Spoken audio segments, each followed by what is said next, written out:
কোন পুরুষ ও দায় দায়িত্ব নিয়ে প্রবাসে জীবন কাটাইত না। ভালো মতে বুঝলেন, আল্লাহর প্রথম ইহসান আমাদের উপরে সদিচ্ছায় মানুষ বানাইছে।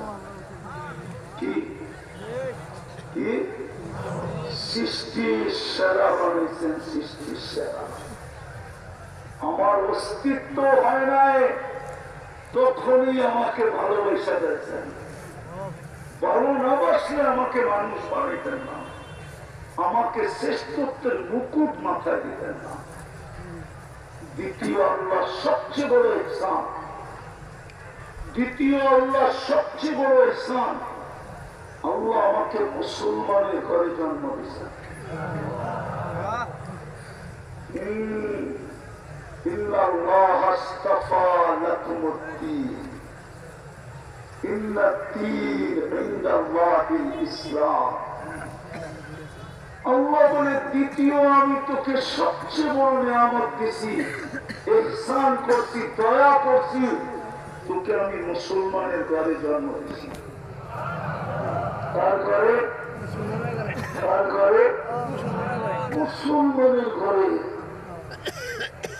আজকে যদিও ইসলামের মর্যাদা আমাদের কাছে নাই, রব্বে কাবার কসম, ইসলামের মর্যাদা যদি আমাদের কাছে থাকতো, তাহলে আমার সমাজের যুবকরা নেটে দেখা কোনদিন চুল কাটতো না। ওদের চুলের ডিজাইন সব নেটের থেকে নেওয়া। ওরা 50 টাকার চুল কাটে 500 টাকা দিয়া দুবাউরাতে। ঈদের রাত্রে কাটে 1000 টাকা দিয়া। 4 ঘন্টা ওরা সিরিয়ালে বসে থাকে। যদি ইসলামের মর্যাদা জানতো, তাহলে আমার মুসলমান কোন মা বোনকে, কেউ মেয়েদেরকে কোনদিন কেউ বেপরদা দেখতো না। ও তো বলতো হীরার কি দামি। যদিও দুনিয়ার ভিতরে হীরা সবচেয়ে দামি, সোনার চেয়েও হীরা দামি, ওই দুনিয়ার মা বোনরা বলতো হীরার কি দামি।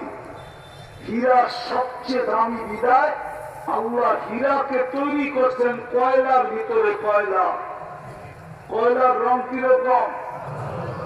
আবার ভাইবেন না আপনার বাড়ির চুলার কয়লার ভিতরে, না না না,